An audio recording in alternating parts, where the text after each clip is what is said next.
Ben-Hur, 1959 historical epic in the truest sense of the word, directed by William Wyler, based on a 19th century novel which has previously been adapted to a Broadway stage play, as well as later twice as a silent film. This version stars Charlton Heston in the lead role, and it won 11 Oscars, which remains the record to this day, only matched by Titanic and The Return of the King. Ben-Hur won Best Picture, Best Director, Leading Actor for Charlton Heston, Supporting Actor for Hugh Griffith, Color Cinematography, Color Art Direction, Color Costume Design, Sound Editing, Special Effects and Music, and it was also nominated for Adapted Screenplay. It is, as I said before, a grand film with an epic scope in terms of storytelling, character journey, themes, technical aspects and production design. The chariot sequence, which is possibly one of the most iconic scenes in movie history, reportedly used 15,000 extras, which is quite mind-blowing. It has a runtime of, the film, not the sequence, has a runtime of 3 hours, 32 minutes, complete with an overture at the beginning and intermission in the middle. Cost so much money that if it had failed, MGM would have gone bankrupt. Of course, the movie ended up making around 10 times more than it cost, and it cost a lot. And also it was shot with 65mm film cameras, which are notoriously rare, difficult to work with, large, heavy, and expensive. In 2016's money, adjusted for inflation at that time, just one of those cameras would have cost $750,000. So now I imagine it will be closer to $1 million a piece. The film's story takes place in the times of Jesus and follows Judah Ben-Hur, a wealthy Judean prince from Jerusalem. At the beginning of the film, he has everything. He's wealthy, wise, noble, kind, a patriot. He has a loving mother and sister. He's healthy and fit. His childhood friend, a Roman named Messala, comes back to Jerusalem after years of absence and sort of climbing the career military ladder in Rome. He comes back to take up the post of tribune, and initially both men are rejoiced at their reunion and pledge their undying friendship to one another, but soon after that they have this ideological disagreement. Messala is in service of Rome and its administration, whereas Judah remains faithful to the Jewish nation and faith. Messala, in his vindictiveness, ends up betraying Judah and framing him for a crime, and puts his mother and sister in prison, and Judah himself is sent to the galleys. And through his sheer dedication and sort of force of will, he swears to survive, come back eventually, rescue his family, and have justice.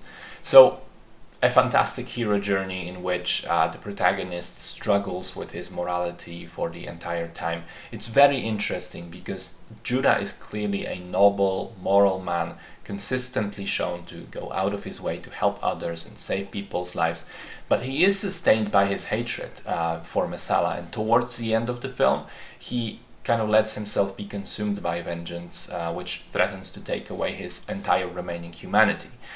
And what's interesting in all of this is the Jesus angle, because Jesus is present in the story, but not really as a character. He's more of this sort of looming background presence. People keep talking about him and his actions and his teachings, and their various side characters are trying to steer Judah towards the teaching of Jesus in the hopes of making him forgo vengeance and learn to live his life again. But Judah consistently rejects these opportunities. He doesn't even reject the teachings. He rejects the opportunities to even learn them, and he remains focused on his own quest right up until the very end. And only once that epiphany comes in and he reflects on his own soul, only then his family gets saved. So it's definitely a tale of Christianity, and as much as I myself am not Christian anymore, I did relate to it and accepted its messages, because I think it manages to transcend this particular religion and remain largely universal in its exploration of how hatred and vengeance can ruin a man, which I believe is something that William Wyler intended. He wanted the film to not just be purely Christian, but to sort of be able to connect with people of various religions. And I agree that he succeeded, even if the ending itself is a little bit too religious for me. I loved how so many characters in the film are not black and white. You have the Roman general, who seems to be a hard, ruthless man initially, but then after being saved by Judah, he does honor him and accept him as his equal. You have Pontius Pilate, who is a servant of the state, but not without sympathy to Judah. He does give him good advice. You have Messala, and as much as he does turn out to be a vindictive dick, the very fundamentals on which he disagrees with Judah are completely understandable.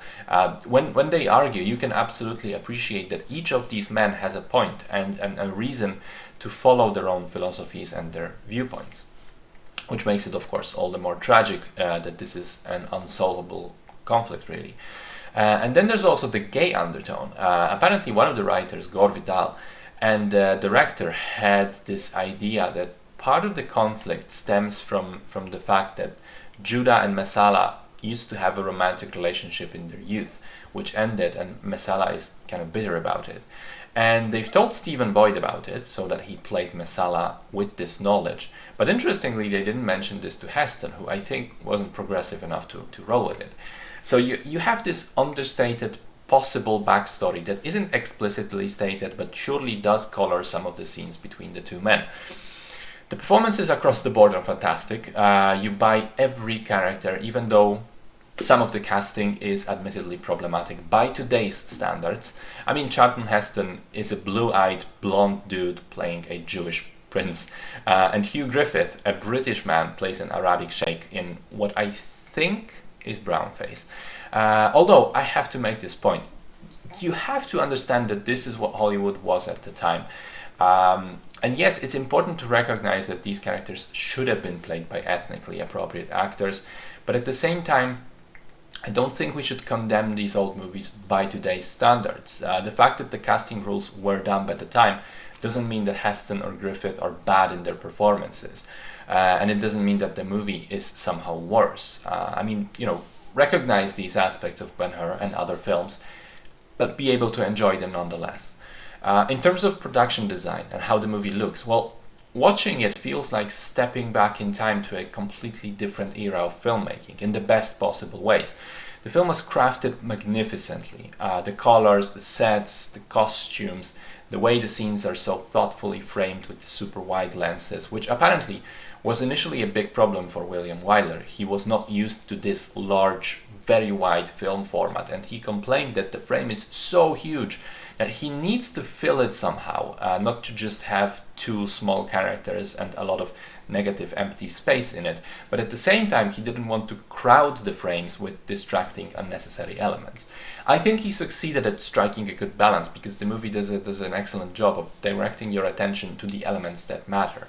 The costume design is fantastic. The movie influenced a lot of other historical epics featuring ancient Rome due to its largely, accurate portrayal of, in terms of their clothes and armor and so on. It was, however, inaccurate in erroneously propagating the myth about the Roman salute, the gesture of, I'm not going to show it, but raising your arm straight up, which, according to Italian fascists and later Nazis, did originate in ancient Rome. And to this day, many bozos explain away many such gestures as, oh, it's not Nazi imagery, it's Roman salutes.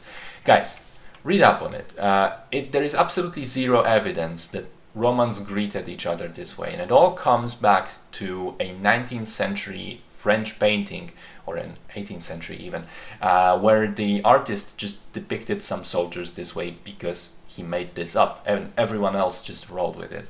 But anyway, this isn't particularly important. What I do want to talk about instead is the sets, which are absolutely unbelievable in this film.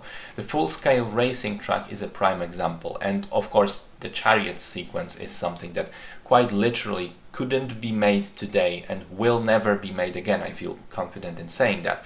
They had close to 100 horses ready, including backups, with real chariots driving around real track, with actual actors in them and cameras following them around, with people crashing and falling over and jumping, and they spent weeks on this, and miraculously nobody was killed and very few people were hurt. It is just so impressive. And today when you see a sequence like that in a modern movie, you know instinctively it's CGI, even if it's not immediately noticeable. You know that this is all computer generated animation. But when you look at Ben-Hur, they've actually done all of this on camera. They couldn't rely on computers. There is very little pretending, and it does look different. It does have more weight and impact, and you become invested in the story and transported into the world of the film. It is exhilarating, tense. I mean, even the choice not to have any music during the entire scene was a great one. And yeah, just deservedly an absolutely iconic sequence in the annals of cinema, probably forever. So yeah, there you have it. I think it's a must-watch for any true cinephile. I think a movie firmly in the category of classic Hollywood epics, in the vein of Lawrence of Arabia or Dr. Zhivago or Bridge on the River Kwai. Fantastic film, fantastic experience. Loved it all the way through.